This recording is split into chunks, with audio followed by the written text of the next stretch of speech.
రాత్రికాల సమయంలో కుటుంబ ఆశీర్వాద ప్రార్థనకి కూడి వచ్చిన మీ అందరికీ నిన్ను నా హృదయపూర్వకమైనటువంటి వందనాలు, దేవునికి స్తోత్రాలు. ప్రియులారా, ఈ రాత్రి బహు శ్రేష్టమైనటువంటి వర్తమానాన్ని దేవుడు మనతో మాట్లాడతాడు. ఇది వినటానికి చాలా కష్టముగా ఉంటుంది, కానీ అది అవలంబించినప్పుడు మన జీవితానికి చాలా శ్రేష్టముగా ఉంటుంది. అందుకని దేవుని యొక్క నామము పేరిట ఈ రాత్రికాల సమయంలో దేవుడు మనతో మాట్లాడబోయే వర్తమానం ఏమిటంటే, పోలి నడుచుకొనుట. ఏమిటండి?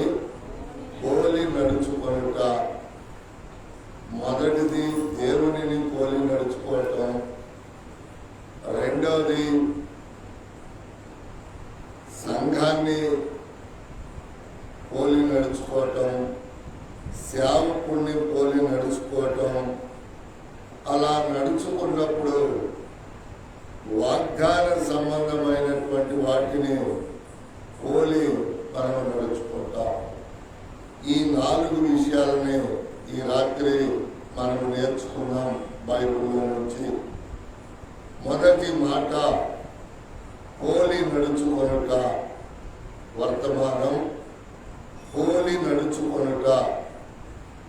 ఎఫెసీయులకు రాసినటువంటి పత్రిక 5వ అధ్యాయము 1వ వాక్యాన్ని జాగ్రత్తగా మనము చదివి నేర్చుకుందాం.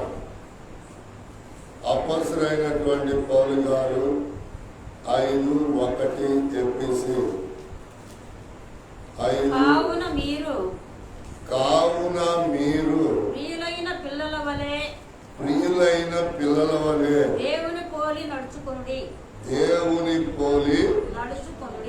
చూడండి, ప్రపంచంలో ఇది కష్టముగా ఉంటుంది అని లోకస్తులు, సంఘస్థులు ప్రతి ఒక్కళ్ళు కూడా ఆలోచన. కానీ దేవునిని పోలి నడుచుకోవటం చాలా సులువు. ఎందుకని చెప్పండి? ఎవరైనా చెప్పండి ఎందుకని? దేవుడు నేర్పి ఆ రీతిగా మనల్ని నడవమంటాడు.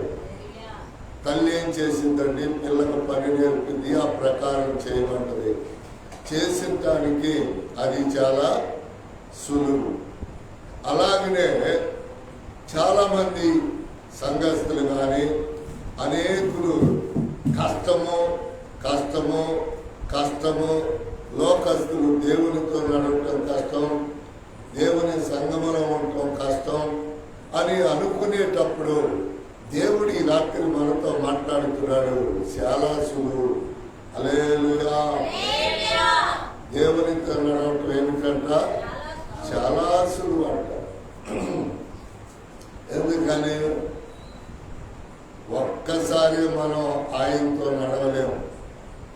సంవత్సరాలు, వారాలు చేయటము కానీ ఇవ్వటము కానీ ఆయన అన్నీ మనకి కొంచెం కొంచెంగా మనకు నేర్పి ఆయన మొదటిగా మనకు నేర్పుతాడు. మొదటిగా ఆయన మనతో మాట్లాడటం మొదటగానే, నేర్పటం మొదటగానే, చేయటము కూడా నేర్పుతాడు. ప్రతిదీ దేవుడు నేర్పి చేయమంటాడు. అందుకని నేర్చుకున్నప్పుడు సులువుగా ఉండింది.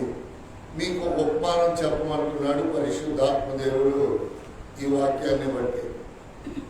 వంగని మోకాళ్ళు వంగనప్పుడు, స్తుతించలేని నోరు నేను కలిగి ఉన్నప్పుడు, జనం మేము 3 గంటలు ప్రార్థన చేస్తున్నాం, 2 గంటలు ప్రార్థన చేస్తున్నాం, మేము అంతసేపు బైబిల్ చదువుతున్నామని చదివిన వాళ్ళు, చేసిన వాళ్ళు చెప్పేటప్పుడు నేను విన్నప్పుడు నేను అనుకునేవాడిని, ఇది సాధ్యమా?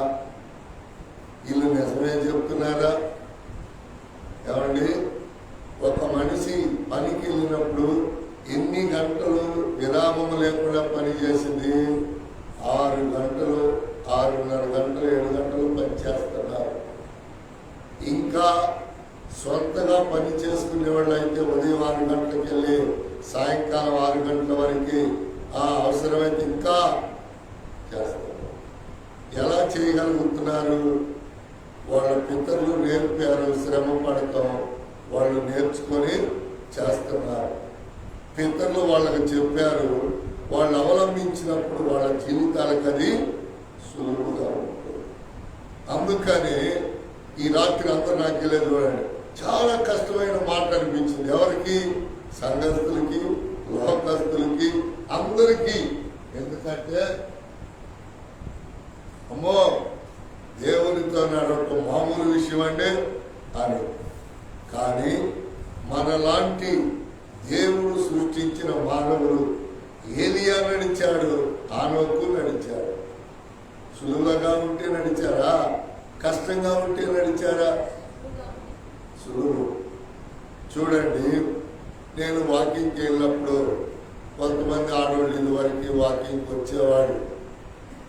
వచ్చి వాళ్ళు 1-2 రోజులు నాతో నడవలేక మెల్లిగా నడిస్తే వాళ్ళని కలుపుకొని మెల్లిగా నడిచేవాడు. ఆ తర్వాత వాళ్ళు నాకంటే ముందుగా స్పీడ్గా నడుస్తారంటే వాళ్ళు ఎలా సాధ్యం? నేర్చుకున్నారు. హల్లెలూయా. అందుకని మొదట్లో వాళ్ళు అనుకుంటారు ఏమని, ఆయనతో పాటు మనం ఎలా నడుస్తాం, ఆయన అనేక సంవత్సరాల నుంచి వాక్ చేస్తాడు అని. కానీ చెయ్యలేము అనుకుంటే చేయలేము, చెయ్యగలము అని విశ్వసిస్తే ఏదైనా మనకు సులువుగా ఉంటుంది, చేస్తాం. మీరు చూడండి, మంచి అన్నం మొదలు పెట్టుకోండి, తినగలము అనుకుంటే ఖచ్చితంగా తినేసేస్తాం. ఈ పూట తినబుద్ధి కావట్లేదు, వద్దులే అనుకున్నాం అనుకో, ఎవరు ఎంత బతిలాడినా దానిని మనం తినలేము.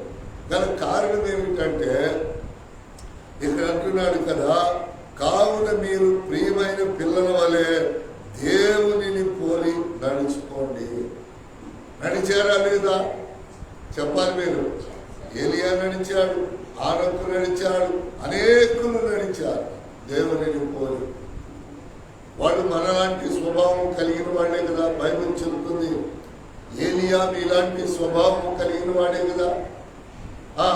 ఏలియా కోపం రాదా? వచ్చింది. ఆకలవదా? అయింది. కానీ ఏలియా దేవుడు చెప్పిన మాట విన్నాడు. అదే ప్రాముఖ్యం. ఏలియా ఏం చేశాడు?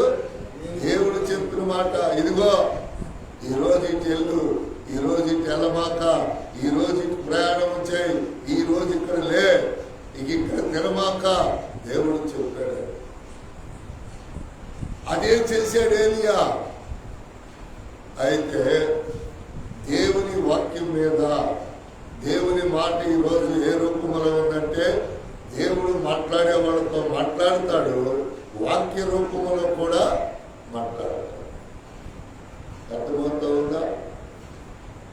చూడండి, కొన్ని కుటుంబాలలో పెళ్లిళ్ళు చేసుకోకూడదు, కొన్ని కుటుంబాలలో పెళ్లిళ్ళు చేసుకోకూడదు. ఎందుకంటే వాళ్ళు చండాల పడు, వాళ్ళ కుటుంబాల పరిస్థితులు బాగాలేవు.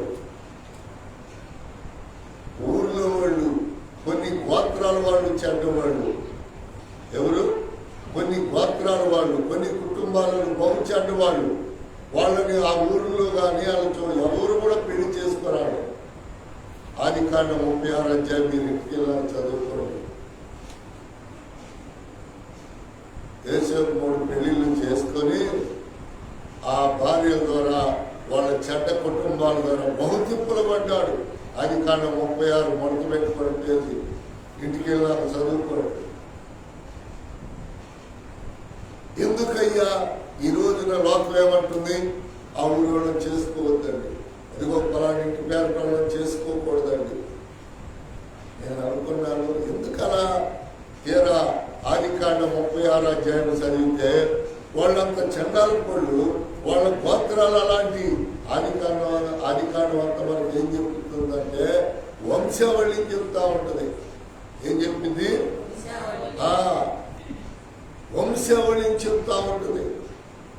అయితే అలాంటి రోత మనుషులు, అలాంటి పనికిరాని మనుషులు, అలాంటి పాడు మనుషులు ప్రభువుని నమ్మిన తర్వాత వాళ్ళు మంచిగా తీర్చబడుతూ ఉంటారు. అందుకనే లోకములు మానవులు ఇంటివారైనను దేవుని పోలి నడుచుకుంటా ఉంటే వారికి దేవుడు ఏం చేస్తాడంట? లోకములో సులువుగా నడకనిస్తాడు. అన్నిలతో నడవటం కానీ ఇంకోటి కానీ చాలా మంది ఉంటారు తెలుసా, అయ్యో సంఘములో నడవటం చాలా కష్టమండి. నేర్చుకుంటే మొదటి మాట చూడండి, రెండవ మాటకు వెళదాం. కావున మీరు ప్రియులైన పిల్లల వలె దేవుని పోలి నడుచుకోండి. క్రీస్తు మిమ్మలను ప్రేమించి పరిమళ వాసనగా నుండుటకు మన కొరకు తను తాను దేవునికి అర్పణగా బలిగా అర్పించుకోలేను. చూసారా, దేవుని పోలి నడుచుకోవటం. చూడండి, మనం అనుదినం పనులు ఎట్లా చేసుకుంటున్నామో, దేవుడు శుక్ర శని ఆదివారాలు మాట్లాడే మాటలు ఏదైతే నూతనము కనిపిస్తుందో ప్రభువా దాని ప్రకారం మమ్మల్ని నడిపించు. ఇదంటే కష్టము లేదు, నష్టము లేదు, నడవలేని విధానం లేదు. ఇప్పుడు దేవునితో మనము నేను ఇన్ని సంవత్సరాలుగా నడుస్తూ ఉన్నాను, అది నాకు సులువు తేలిక దేవుడు ఎందుకు చేశాడంటే ఆయన విడిచిపెట్టమన్న వాళ్ళని విడిచిపెడుతున్నాం, ఆయన కలవమన్న వాళ్ళని కలుస్తున్నాం, ఆయన వెళ్ళమన్న చోటకు వెళుతూ ఉన్నాం. ఆయన వద్దని హద్దు నియమిస్తే అక్కడికి వెళ్ళలేక ఆగిపోతాం.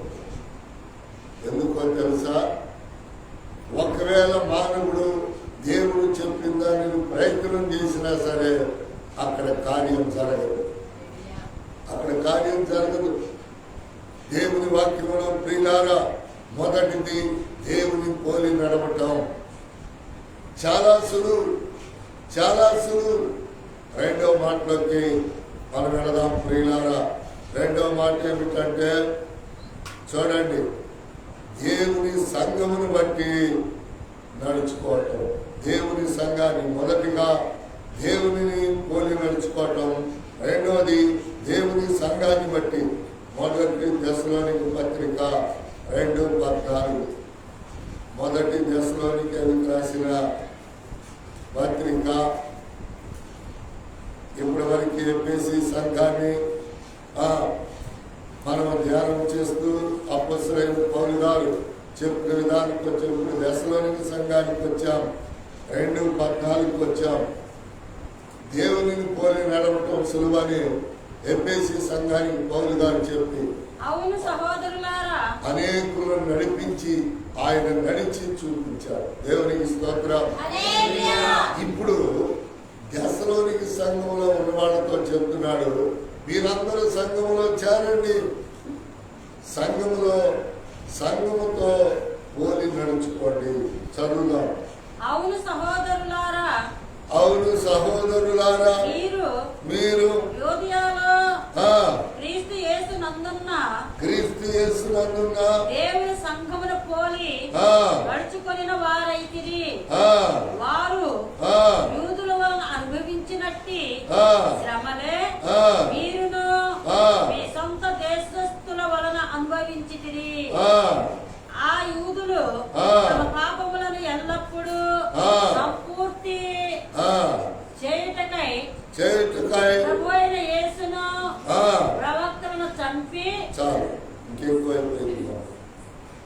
అందుకని రెండవ మాట, మొదటిది మనల్ని పుట్టించి మనల్ని పెంచి పోషించి నా దేవునితో నడవటం, దేవునిని పోలి నడవటం. దేవునిని పోలి నడిచే విషయాల్లో చాలా ఉంటాయి. రాత్రులు కాస్త మేలుకోబడి ప్రార్థన చేయాలని, అలాగనే చేతనైతే మేలు చేయాలని, కీడు చేయకూడదని. అందుకని ఇక రెండవ అనుభవం ఏంటంటే సంఘమును పోలి నీవు నడుచుకోవటం. ఏంటండి? ఎందుకంటే ఆయన విలువైన రక్తాన్ని కార్చి సంఘాన్ని ఏర్పాటు చేశాడు. ఎంత గొప్ప మాట తెలుసా ఇది? దేవుని పోలి నడుచుకోవటానికి ఒక మనిషి స్వతహాగా నడవలేదండి. మరి ఎవరిని సంఘములో చేరి సంఘములో పెద్దలు చేస్తూ ఉన్నాయని నేర్చుకొని ఆ ప్రకారం వాళ్ళు నడుస్తూ ఉంటే సంఘములో తేలిగ్గా సులువుగా వాళ్ళు నడవగలరు. హల్లెలూయా. చాలా మంది ఏమంటారు, ఈ శిబిరంలో వాళ్ళు ఏమంటారు, మనల్ని ఈ సంఘంలో మేము నడవలేమమ్మా, మనం ఏమన్నా వార్తలు పెడతావా, గీతలు పెడతావా, టయానికి పెడతాం, టయానికి ముగిస్తాం. మిమ్మల్ని ఎవరినైనా ఎప్పుడైనా అమ్మాయి నువ్వు ఇది చేస్తున్నావు జాగ్రత్త అని నేను ఎప్పుడైనా హెచ్చరించానా? హెచ్చరించను. దేవుడు నాకేదైనా దర్శనం చెప్తే అది నీకు చెప్తా, నీ ఇష్టానికి వదిలేస్తా.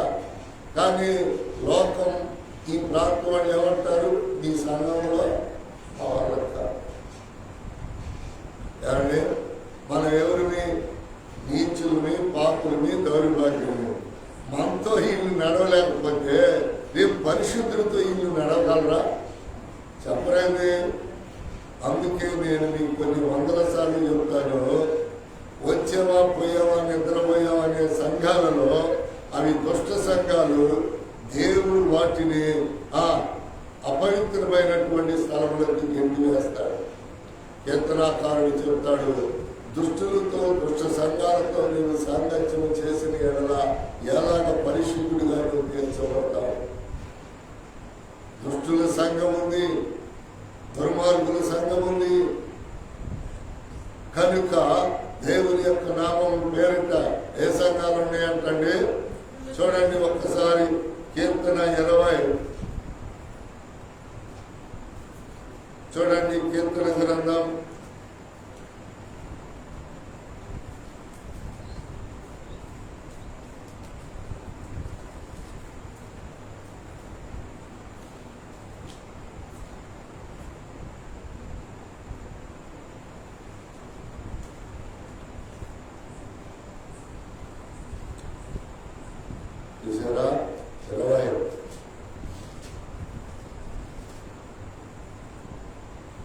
26 కీర్తన 26:4 పలికి మారిన వారితో నేను సాంగత్యము చేయను, వేషధారులతో నేను పొందు చేయను, దుష్టుల సంఘమున అసహ్యము, భక్తిహీనులతో నేను సాంగత్యము చేయను. చూసారా అంత గొప్ప మాట. దుష్ట సంఘాలు అంటే దుష్టులు ఉండాలి. ఎవరు? దేవునిలో మారాము, సంఘంలో చేరామనే వాళ్ళలో కూడా ఎవరున్నారంట? దుష్ట సంఘాలున్నాయి, దుష్టులు ఉన్నారు. అందుకని ఇక్కడ ఈ దశలోనికైలికి రాసినటువంటి ఈ పత్రికలో అపోస్తలుడైన పౌలు గారు ఏం చెప్తున్నాడంటే, ఇదిగో ఏమంటున్నాడు, అవును సహోదరులారా, మీరు యూదయలో క్రీస్తు యేసునందు దేవుని సంఘమును పోలి నడుచుకున్న వారైతే. దేవుని సంఘాన్ని పోలి నడుచుకోవాలి. దేవుని సంఘం ఎప్పుడు కూడా రాసుకోండి, పరిశుద్ధతను కోరుకుంటా ఉంటుంది. మీరు కొత్త వాళ్ళు వచ్చిన వాళ్ళు ఏం చేస్తారంటే, నా పిల్ల బాగుండాలి, నా ఒళ్ళు బాగుండాలి, నా కుటుంబం బాగుండాలని కొత్త అనుకుంటుంది. కానీ బాగా ప్రార్థన లేని వాళ్ళు ఏమవుతారంటే, అయ్యా సంఘానికి పరిశుద్ధత, సేవకుడికి పరిశుద్ధత, నాకు పరిశుద్ధతని దయచేయి. ఏమిటి? పరిశుద్ధత లేకుండా సంఘములో ఉండలేవు. గుర్తుపెట్టుకోవాలి. సంఘములో ఎవరైనా వస్తువు మానుకున్నారంటే వాళ్ళు పరిశుద్ధత లేని వాళ్ళు. హల్లెలూయా చెప్పండి. చూడక, వెనక్కి తిరిగి చూడక ముందుకు ఎదిగే వాళ్ళు మాత్రమే పరిశుద్ధతని పొందగలరు. చూడండి, 2 అడుగులు ముందులకేసి 4 అడుగులు వెనక్కి మనం వెళ్ళాలనుకున్న ఊరు, చేరాలనుకున్న ఇంటికి చేరగలవా? చేరలేదు. మంచిగా చెప్పారు. అలాగనే దేవుని పరలోక రాజ్యం సమీపించాలి అంటే దేవుని సంఘములో చేరాలి. దేవునిని పోలి నడుస్తున్న మనం దేవుని సంఘములో. ఎందుకండి మొదటిగా దేవుని గురించి చెప్పారు, సంఘములో చేరి కదా దేవుని పోలంటే. ఈ రోజున ఏమంటున్నారు, మా సంఘం నన్ను పోలి. ఇవన్నీ వస్తాయి. ఇంకా 3 మాటలు ఉన్నాయిగా. అందుకని మొదటిగా ఎవరిని ఆధారం చేసుకోక దేవుణ్ణి ఆధారం చేసుకోవాలి. రెండోది సంఘం. సంఘంలో దుష్టులు ఉంటారు, దుర్మార్గులు ఉంటారు. వాళ్ళతో కాదు, చాలా మంది దేవునికి దగ్గరగా నడుస్తూ ఉంటారు. పాపం చేయరు, అబద్ధమాడరు, మోసం చేయరు. వాళ్ళు చాలా దగ్గరగా దేవునికి నడుస్తూ ఉండగా వాళ్ళ ప్రార్థనకు ప్రభు కార్యాలు మొదలు పెడతారు. ప్రభు వాళ్ళ యొక్క ప్రార్థనకి కార్యాలు మొదలు పెడతాడు. అందుకని ఇక్కడ చెప్తున్నాడు కదా, దేవుని సంఘములను పోలి నడుచుకున్న వారైతిరి. దేవుని సంఘాన్ని ఇప్పుడు అనేకులు సంఘములో ఉంటారు, కానీ వాళ్ళు సంఘం అని చెప్పడానికి ఎందుకని చెప్పండి? మారు మనసు ఉండదు, బాప్తిసం ఉండదు, పరిశుద్ధాత్మ ఉండదు. అనేక సంవత్సరాలు ఓరకనే వస్తారు. అమ్మా నువ్వు ఏ సంఘానికి వెళ్తావు? అలానే సంఘం. ఆ తెలియగలిగిన అడిగిన ఆయన అయితే అమ్మ బాప్తిసం పొందావంటే అందులేదన్నానుకో, నువ్వేంటి సంఘస్తురాలు అవుతావమ్మా అని అన్నాడు. ఆ మనిషి ఆడ మనిషి అయినా మగ మనిషి అయినా సిగ్గుపడతారు. అందుకనే సంఘము ఎలా నడుస్తుంది, సంఘాన్ని ఎలా నడిపిస్తూ ఉన్నారు? సంఘము మొదటిగా దేవునిని పోలి, రెండోది సంఘమును పోలి. చూసారా? మరి సంఘములు నడవలేని వాళ్ళు ఎవరయ్యా అంటే శరీరేచ్ఛలు కలిగిన వాళ్ళు, నేత్రాశ, శరీరాశ, జీవపడమ్మము చనిపోయినటువంటి వాళ్ళు సంఘములో పరిశుద్ధుల గుంపులో దాకా చేరలేదు. కొద్ది కాలం వస్తారు, వాళ్ళ అవసరాలను ప్రభు తీరుస్తాడు. అంతేకాదు దానికి సాక్ష్యాలు చెప్తారు. బైబిల్లో కూడా అంతే, దేవుడు మాకు వచ్చేసాడు ఇచ్చేసారని లక్షల మంది సాక్ష్యం చెప్పారు, కానీ శివరాత్రి ఒక్కళ్ళు కూడా నిలబడలేకపోయారు. అందుకని ఆయన చెప్పాడు కదా, శుక్రవారం నడమలారా మీరు 9 ఏడవద్దు, నా కోసం ఏడవద్దు, నా టైము నేను మీకు మెలకువగా ఉండి ప్రార్థన చేయమని చెప్పా, ప్రార్థన చేయమని చెప్పా, కొద్ది సమయం చేయమని చెప్పా. ఇక సమయాలన్నీ అయిపోయినాయి. ఇక మీరు ఏం చేసినా చూసారా? యేసయ్య ఎలా చెప్పాడా? రాత్రి అంతా మెలుకోకూడమన్నాడు, కొంతసేపు మెలుకోకున్నాడు. కొద్ది సమయం నా కొరకు మెలుకోగలిగి ప్రార్థించలేదా? ఈ 3 విషయాలు చాలా గొప్ప.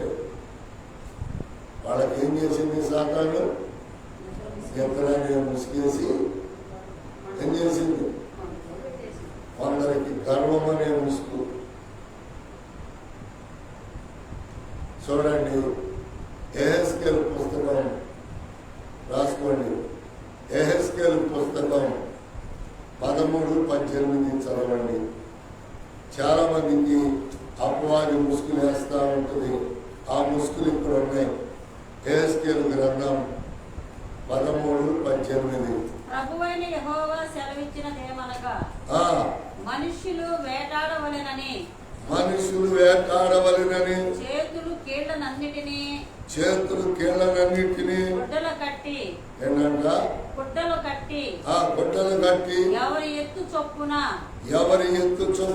వారి తలలకు ముసుగులు చేయు స్త్రీలారా మీకు శ్రమ. ఏమిటంటే మీకు శ్రమ. కాళ్ళ గుడ్లు కట్టుకునేవాళ్ళు, తాళ్ళు కట్టుకునేవాళ్ళు జాగ్రత్త. ఏమంటే దేవుడు చెప్పాడు, హృదయం జాగ్రత్తగా ఉంటే నీ దేహం ఆరోగ్యం అని. జనం ఏం చేస్తున్నారండి చెప్పండి నాకు? తాళ్ళు గట్ట, గుడ్ల గట్ట. చూడండి, ఇక్కడ ఉండేదో లేదు, చదవాలి. ప్రభువైన యెహోవా సెలవిచ్చినదేమనగా, మనుష్యులను వేటాడవలెనని చేతుల కీళ్లనన్నిటికిని గుడ్డలు కుట్టి ఎవరి ఎత్తు చొప్పున వారి తలలకు ముసుగులు చేయి స్త్రీలారా మీకు శ్రమ. ఆ ముసుకేసి ఒక ఆమె సున్నీ చుట్టి, ఒక ఆమె ఇంకోటి ఏంటి ఏం పేరు పేరు స్టాప్లా, ఒక ఆమె ఐదు చుట్టి, ఇందాక చూసే ఒక ఆమె తలకాయ పగిలినోడు కనుక ఎట్లా చుడతారో అట్లా చుట్టిందండి. తల మొత్తానికి కళ్ళు కనపడేటట్టు చుట్టి ఆ స్క్రాప్ మీద ఆ కలర్ ఎవరు పెట్టి, ఇక ఆ మనిషిని ఎవరు మనం పెట్టారు. ఇప్పుడు ఆ ముసుగులు అవసరం లేదని బైబిల్ చెబుతుంది. ఆ ముసుగులు అవసరం లేదు. ఇప్పుడు కొంచెం ఇస్మాయిల్ ఆడవాళ్ళని ఎవరు చూడకూడదని ఆలోచన. ఇప్పుడు ఇస్మాయిల్ ఆడవాళ్ళు తప్పులు చేయట్లేదంటారా? చేస్తున్నారా లేదా? నీకు ఇంకో మర్మం చెప్తాను, ఎప్పుడో చెప్పా, మళ్ళీ అది చెప్తా. ముసుగు లేని మొక్క వాళ్ళు ఎటు చూసేది మనకు తెలిసింది. వీళ్ళు గురకాలో వాళ్ళు ఎటు చూస్తున్నారు, ఎవరు తెలిసింది? అర్థమైందా? అందుకనే ప్రభు చెప్తున్నాడంట, 17 కూడా చదవమా, 17 వచ్చిన. మరియు నరపుత్రుడా, మనస్సులకు వచ్చినట్టు ప్రవచించు నీ జనుల కుమార్తెల మీద కఠిన దృష్టి ఉంచి వారికి విరోధముగా ఈలాగు ప్రవచింపము. చాలు. అబద్ధం ప్రవచనాలు, అబద్ధం దర్శనాలు, దేవుడు చూపెట్టని, దేవుడు మాట్లాడని. చూసారా? ఈ రోజున దర్శనం అంటున్నారు, తలకు ముసుగులే దర్శనం చెప్తాము. చూసారా? దేవుని వాక్యములో రావాలి. ఇప్పుడు ఎక్కడికి రావాలి? దశలోనికి రాసిన పత్రిక వస్తే చదువుకొని 3వ మాటలోకి వెళదాం. ఈ హేతువును బట్టి ఏమంటున్నాడు? మీరు యూదులలో క్రీస్తు యేసునందున్న దేవుని సంఘమున పోలి నడుచుకొని వారైతిరి. వీళ్ళెవరంట? వీళ్ళెవరు? దేవుని సంఘాన్ని పోలి నడుచుకున్నవారు. వీళ్ళెవరు? యూదయలో, క్రీస్తు యేసునందున్న, యూదయలో, బెత్లెహేములో. చూసారా? మీరు దేవునిని పోలి నడుచుకోమని చెప్పి మళ్ళీ అది ఎలా వచ్చిందంటే సంఘములో చేరాలి, సంఘాన్ని పోలి నువ్వు జనమేమంటారు? మేము నేర్చుకున్నామండి. ఈ రోజున ఒక ఆవరణ దొరికిపోయింది. ఈ రోజున ఒక ఆవరణకు దొరికిపోయింది. పడితే ఆడ ప్రార్థనకి అక్కడ కూడా చేసేవచ్చు. ఇవాళ బాబుగారు ఆశయం చేసి అయిపోయింది. అబద్ధి దేవుణ్ణి వదిలిపెట్టి మానవ రూపము దాల్చి మరణించిన మరియమ్మ బట్టి ఆడలేదు. చూసారా? విశ్వాసం అనేది పెరగాలి, నిరీక్షణ అనేది పెరగాలి. అక్కడికి వెళ్తే ఆమె ఇచ్చింది, ఇక్కడికి వెళ్తే ఇల్లు ఇస్తారు, ఇవన్నీ కాదు. దేవుని వాక్యం ఏం చెబుతుంది? కాబట్టి దేవుని వాక్యం ఏం చెబుతుంది? అది దేవుని మాట. అందుకని ఎప్పుడు కూడా మనం ఎదిగే పరిస్థితుల్లో ఉండాలి, కానీ మన గురించి పరిస్థితుల్లో మనం ఉండకూడదు. మీకు తెలుసా? యెషయా గ్రంథంలో మాట ఉంది, మొదటి వచ్చే వరకు నువ్వు ఎత్తుకొని వాడను నేను. ఇప్పుడు ఈడు అడ్డంగా ఊరి 3 అడుగులు వాడు ఎన్ని సంవత్సరాలుగా తింటున్నాడు అనుకో, వాళ్ళ అమ్మ మోసిద్దామండి. దేవుడు కూడా అంటే అడ్డంగా కాదు, పైకి ఎదగాలి. మనం పక్షిరాజు వలె, పావురం వలె పైకి ఎగురుతూ ఎదగాలి. పంది వలె అడ్డంగా ఊరి నేలబారులు ఉన్నామనుకో, ప్రభు విడిచిపెడతాడు. వరే నీ తొమ్మిది నువ్వు ఇది తిని సాగు, నీతో నా పొద్దుని ప్రభు విడిచిపెడతాడు. ఎగిరేవాళ్ళన్నా ఎదిగేవాళ్ళన్నా దేవునికి చాలా ఇష్టం. ఎందుకని ఆయన పైన ఉన్నాడు. హల్లెలూయా. మూడో మాటలకు వెళదాం ప్రియులారా. మూడో మాట చూడండి. ఆ మాట ఏమిటంటే కొరింథీయులకు రాసిన మొదటి పత్రిక 4:15-16. కొరింథీయులకు రాసిన మొదటి పత్రిక 4:15-16. క్రీస్తునందు మీకు ఉపదేశములు 10,000 మంది ఉన్నను, తండ్రులు అనేకులు లేరు. క్రీస్తు యేసునందు సువార్త ద్వారా నేను మిమ్మల్ని కంటిని గనుక మీరు నన్ను పోలి నడుచుకుని వారై ఉండవలనని మిమ్మల్ని బతిమాలుకొనుచున్నాను. చూడండి, ఎవరైతే మీకు బాప్తిసం ఇచ్చారో వాళ్ళు మీ ఆత్మీయ తండ్రి. ఆ ఆత్మీయ తండ్రితో ఆయన ఎలా ఉన్నాడు? మీరు అందరానికి వచ్చేవాడిని, మీరు మాకు బాప్తిసం ఇవ్వలేదు, కానీ బాప్తిసాలు 2 ఉన్నాయి. నీకు తెలియక ఒక దైవజనుడి దగ్గరికి వెళ్ళినప్పుడు అక్కడ మోసం, దగాలు, ఆత్మీయత లేకుండా మనుషులు ప్రవచనాలు, దర్శనాలు వచ్చినప్పుడు నీవు ఆ బాప్తిసం మంచిది కాకపోతే మరలా బాప్తిసం కూడా నీళ్ళల్లో మునగటమే కాదు. నీకు బాప్తిసం ఇచ్చిన దైవజనుడు వాక్యానుసారంగా నడవలేనుడైతే మళ్ళీ నువ్వు బాప్తిసం పొందాలి. ఒకళ్ళ జోలికు నేను 2 సార్లు బాప్తిసం పొందా. హల్లెలూయా చెప్పండి. ఎందుకని? నాకు బాప్తిసం ఇచ్చిన ఆయన ఉద్యోగం చేసుకుంటా, పని చేసుకుంటా, ఆయన కుదిరినప్పుడు దేవుణ్ణి ఆరాధించేవాడు. మనం బాప్తిసం ఎక్కడ పొందాలంటే సమర్పణ చేయబడిన దైవజనుల దగ్గర బాప్తిసం. అర్ధరాత్రి 12కి బాప్తిసం ఇవ్వమని అడిగి నేను ఇస్తా. వాళ్ళు ఏమన్నారు అనుకో, ఏమన్నా 12 మా ఇంటి పాత్ర కుదరదయా, నాకు 12 ఉద్యోగం నేను చేసుకొని మళ్ళీ సాయంకాలం వచ్చి పెడతాను, రాత్రికి పెట్టుకో. అందుకని ఇక్కడ చూడండి 4:15-16 వచనాల్లో చాలా జాగ్రత్తగా చదవండి. 15-16 క్రీస్తునందు మీకు ఉపదేశము, ఉపదేశకులు 10,000 మంది ఉన్నను, తండ్రులు అనేకులు లేరు. చాలా జాగ్రత్తగా రాలేదు. చాలా మంది సంఘాలలో ఆత్మల దగ్గర గొడవ వచ్చినప్పుడు ఏమంటారంటే, నువ్వు అక్కడికి ఎందుకు వెళుతున్నావు, ఏడకెందుకు వెళుతున్నావు, నీకు ఆత్మీయ ఆహారం సరిపోకపోతే అడగాలి కదా. కాబట్టి ఆత్మీయ ఆహారం సరిపోకుండా ఉండింది. ఎలాగా? నీకు కావాల్సింది పెట్టలేవు, నీకు కావాల్సింది పెట్టలేనప్పుడు.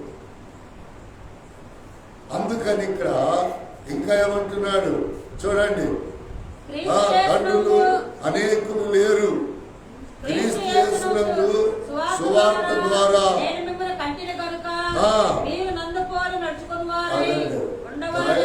సేవకుడిని పోలి. ఎవరైతే నీకు బాప్తిసం ఇచ్చారో ఆయనను బట్టి నువ్వు నడుచుకుంటా ఉంటే నువ్వు అడగొచ్చు, అయ్యా మీరు ఇలా చేస్తున్నారేమిటి, మీరు ఇలా నడుస్తున్నారేమిటి. చూసారా? చూడండి, మీరు దేవుని పని కోసం డబ్బులు ఇవ్వమంటేనే ఇచ్చేవాడు కాదు. ఇప్పుడు అనేక సంఘాలు ఏం చేస్తున్నారు, వరద బాధితులు 2,000 వేసామంటే ఎవరు? పాస్టర్ గారు. సంఘంలో ఒక్కొక్కరు 2,000 ఇవ్వాలంటే వరద బాధితులు వండి చేసి తీసుకెళ్ళడానికి సంఘం వాళ్ళందరూ ఇచ్చి వండి తీసుకెళ్లి గవర్నమెంట్ వాళ్ళకి అప్పు చెప్తున్నారు. విజయవాడ పాస్టర్ గారు నన్ను అలా మేము 2 లారీలు వాటర్ బాటిల్ ఇచ్చామన్నా అన్నాడు ఒక పాస్టర్ గారు. అలా మీ డబ్బులా సంఘం వాళ్ళు ఆ డబ్బులు ఎందుకు ఇస్తామన్నా, సంఘం వాళ్ళు ఫోన్ చేసి ఇచ్చాం, నా డబ్బులు ఎందుకు ఇస్తారు. ఇంకో పాస్టర్ గారు అన్నారు, ఒక 1,500 మందికి భోజనం వండించేవారు. అన్నా ఎవరు డబ్బులు అన్నా, సంఘం వాళ్ళే ఫోన్ చేశారన్నా, సంఘం వాళ్ళే వండారన్నా, తీసుకెళ్ళి నేను ఇచ్చానన్నా. చూసారా? నేనైతే ఏం చేస్తాను, నా దగ్గర ఉంటే ఖర్చు పెడతా, మిమ్మల్ని అడగను మీరు ఇవ్వరు కూడా. ఎందుకు ఎందుకంటే నా దేవుడు లేమి కలిగిన వాడు కాదు. హల్లెలూయా. లేమి కలిగిన వాడు కాదు. ఆయనకి ఎప్పుడు ఎంత ఇవ్వాలో మనకి ఆయనకు తెలుసు. ఆయనకు తెలుసండి. అందుకని ఈ రాత్రి కాల సమయంలో అపొస్తలుడైన పౌలు గారు కొలినిలో ఉన్న సంఘముతో మాట్లాడుతూ ఉన్నాడు. మీరు మీ తండ్రిని పోలి నడుచుకోండి. ఒక మాట మీకు చెప్తున్నాను, నాకు తెలియదు చూడండి.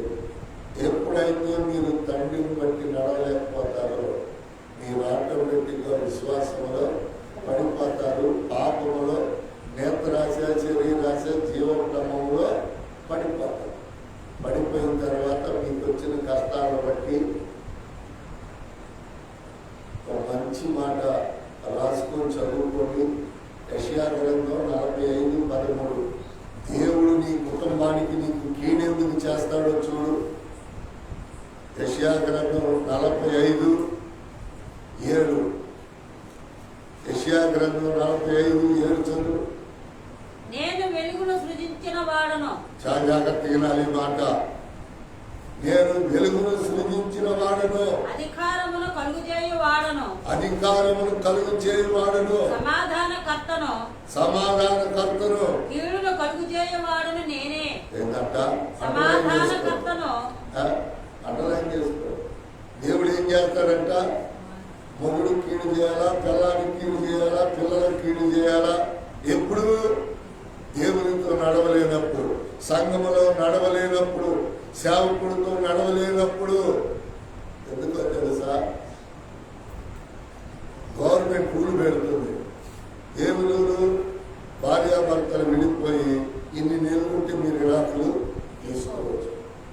Mutual understand.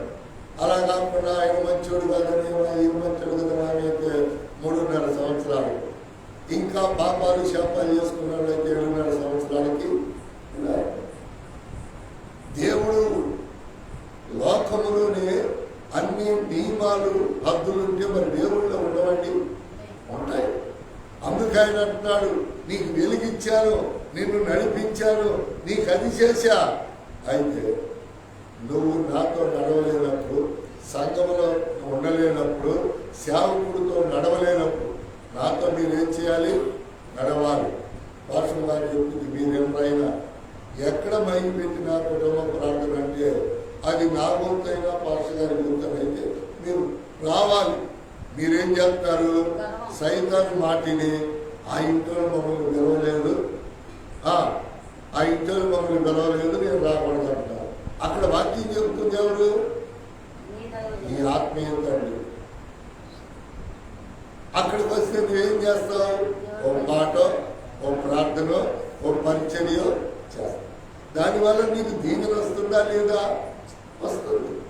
అందుకని దేవుని యొక్క నామము పేరిట ఇక్కడ మొదటిది దేవునిని పోలి, రెండోది సంఘమును పోలి, మూడోది సేవకుని పోలి. రోజులోకి వచ్చా. మొదటిది ఎవరిని పోలి? దేవుని పోలి నడుచుకోవాలి. రెండోది సంఘముని పోలి, మూడోది సేవకుడు.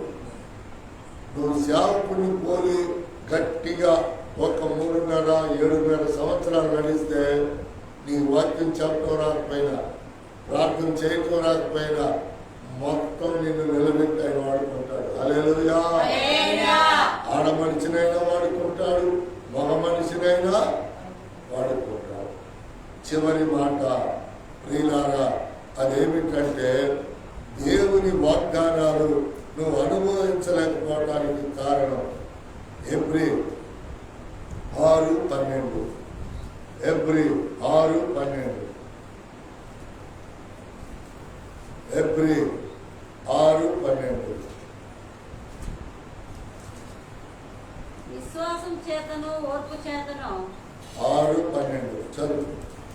మీరు మందులు కాక విశ్వాసం చేతను ఓర్పు చేతను వాగ్దానంలో స్వతంత్రించుకుని వారిని పోలి నడుచుకున్నట్లుగా మీలో ప్రతివాడును మీ నిరీక్షణ సంపూర్ణమగు నిమిత్తము ఇది వరకు కనుపరచిన ఆసక్తిని తుదమట్టు కనపరచవలెనని అపేక్షించుచున్నాను. చూసారా ఏమిటంటే చూడండి ఏమంటున్నాడు, మీరు మందులు కాక విశ్వాసము చేతను ఓర్పు చేతను వాగ్దానమును స్వతంత్రించుకుని వారిని పోలి నడుచుకున్నట్లుగా. ఆగాలి, అక్కడ అండర్లైన్ చేసుకుని మీకు అర్థం కాదు, వాక్యం అంతా చదివితే. దేవుడు ఒక వాగ్దానం ఇచ్చాడు పోయిన సంవత్సరం, దానిని పోలి నేను నడిచా, అప్పుడు నాకు వచ్చింది ఆశీర్వాదం. అలాగనే ఎవరెవరు వాగ్దానం పొంది నడుస్తున్నారో వాళ్ళ ప్రకారం మీరు నడిస్తే మీకు కూడా వాగ్దానం ఆశీర్వాదం వచ్చింది. హల్లెలూయా. చూడండి ఎంత గొప్ప మాట. విశ్వాసులు జాబితా పత్రిక. విశ్వాసులు అనేవాళ్ళు చూడండి, ఆమె ఎవరో సంఘంలో చెడు చేసిందని ఈయన ఎవరో అట్లా నడిచారని మీరు నడుస్తున్నారు. సంఘములో దీవించబడ్డ వాళ్ళని, సంఘములో వాగ్దానాన్ని అనుభవించిన వాళ్ళని చూసి నేర్చుకొని నువ్వు నడిస్తే అది నీకు కూడా ఇస్తాడంట దేవుడు. చూడండి, మళ్ళొక్కసారి చదవండి, ముగిద్దాం. మీరు మందులు కాక విశ్వాసం చేతను ఓర్పు చేతను వాగ్దానము స్వతంత్రించుకొని వారిని పోలి.